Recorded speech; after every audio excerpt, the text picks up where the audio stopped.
a bit of a perfectionist. Now, how many times have you heard that one?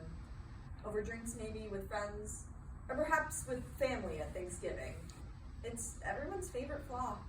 It's a now quite common response to the difficult final question at job interviews. My biggest weakness? That's my perfectionism.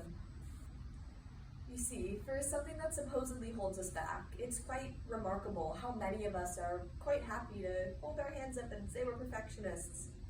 But there's an interesting and serious point, because our begrudging admiration for perfection is so pervasive that we never really stop to question that concept in its own terms. What does it say about us and our society that there's a kind of celebration in perfection? In November of 2018, Thomas Curran spoke at the TedMed conference in Palm Springs, California about the dangers of perfectionism. As someone who has struggled with perfectionism my whole life, this speech really hit home for me. Together, we will unpack the devastating effects that perfectionism has and learn what we can do to help the youth of today avoid perfectionism. This is Our Dangerous Obsession with Perfectionism is Getting Worse by Thomas Curran. We tend to hold perfectionism up as an insignia of worth, the emblem of the successful. Yet, in my time studying perfectionism, I've seen limited evidence that perfectionists are more successful. Quite the contrary.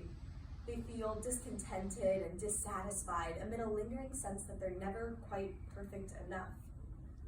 We know from clinician case reports that perfectionism contributes to a host of psychological problems, including depression, anxiety, anorexia, bulimia, and even suicide ideation.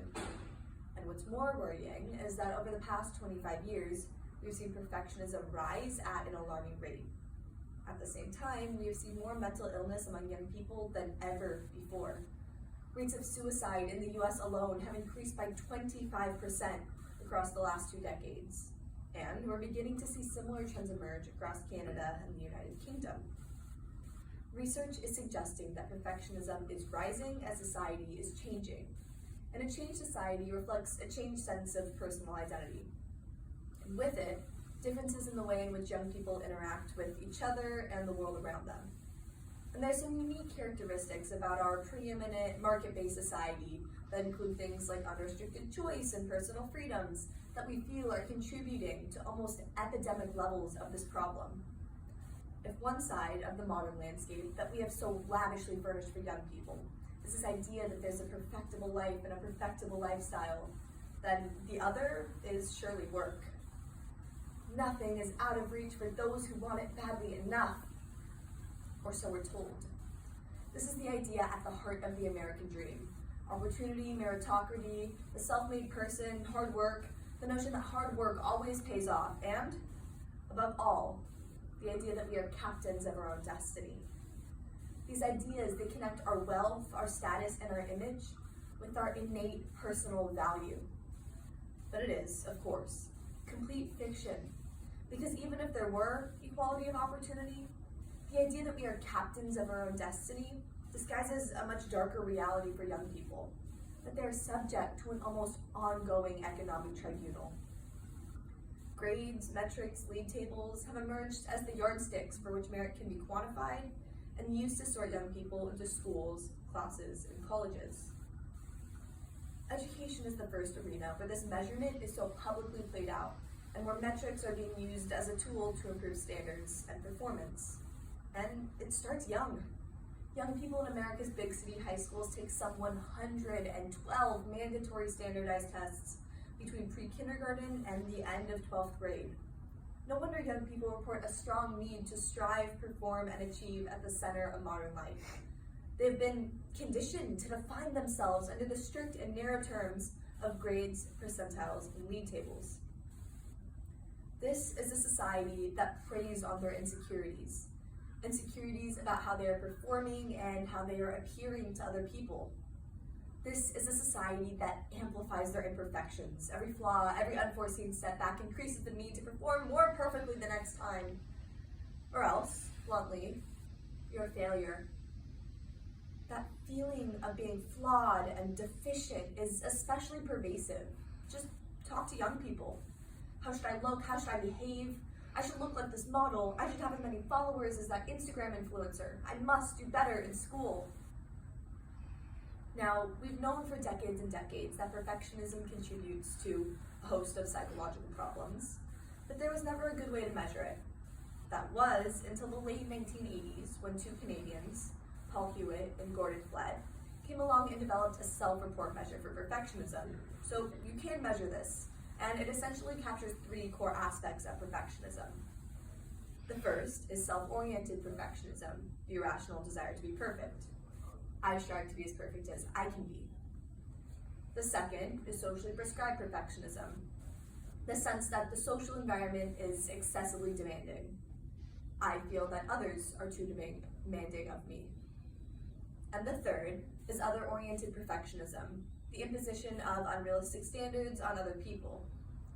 If I ask somebody to do something, I expect it to be done perfectly. Now, research suggests that all three elements of perfectionism associate with compromised mental health, including things like heightened depression, heightened anxiety, and suicide ideation. But by far, the most problematic element of perfectionism is socially prescribed perfectionism, that sense that everyone expects me to be perfect. This is the element of perfectionism that has the largest correlation with serious mental illness. In 1989, just 9% of young people report clinically relevant levels of socially prescribed perfectionism.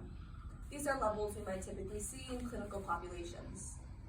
But by 2017, that figure had doubled to 18%. And by 2050, projections based on models tested indicate that 1 in 3 young people will report clinically relevant levels of socially prescribed perfectionism. Remember, this is the element of perfectionism that has the largest correlation with serious mental illness. And that's for good reason. Socially prescribed perfectionists feel an unrelenting need to meet the expectations of other people.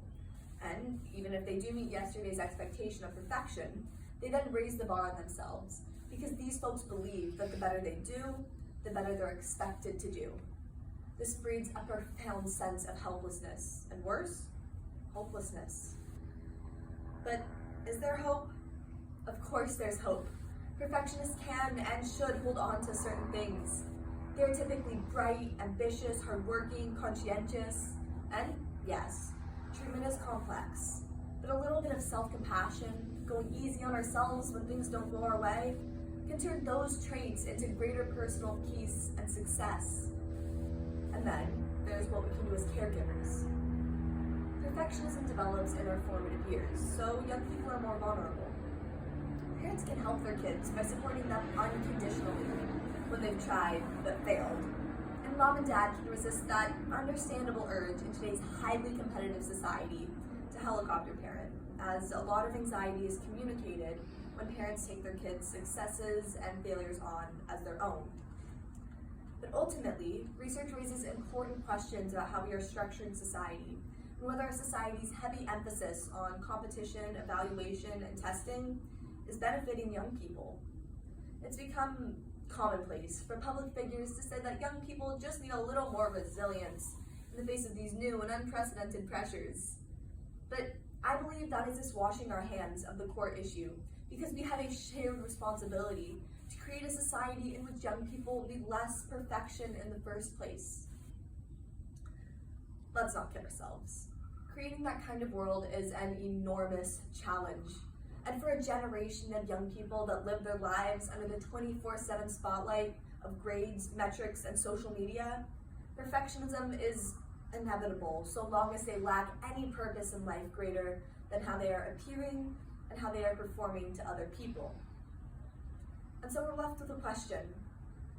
When are we going to appreciate that there is something fundamentally inhuman about limitless perfection? No one is flawless, and if we want to help our young people escape the trap of perfectionism, then we will teach them that in a chaotic world, life will often defeat us. But that's okay. Failure is not a weakness. If we want to help our young people outgrow this self-defeating snare of impossible perfection, then we will raise them in a society that has outgrown that very same delusion. But most of all, if we want our young people to enjoy mental, emotional, and psychological health, then we will invite them to celebrate the joys and beauties of imperfection as a normal and natural part of everyday living and loving. Thank you.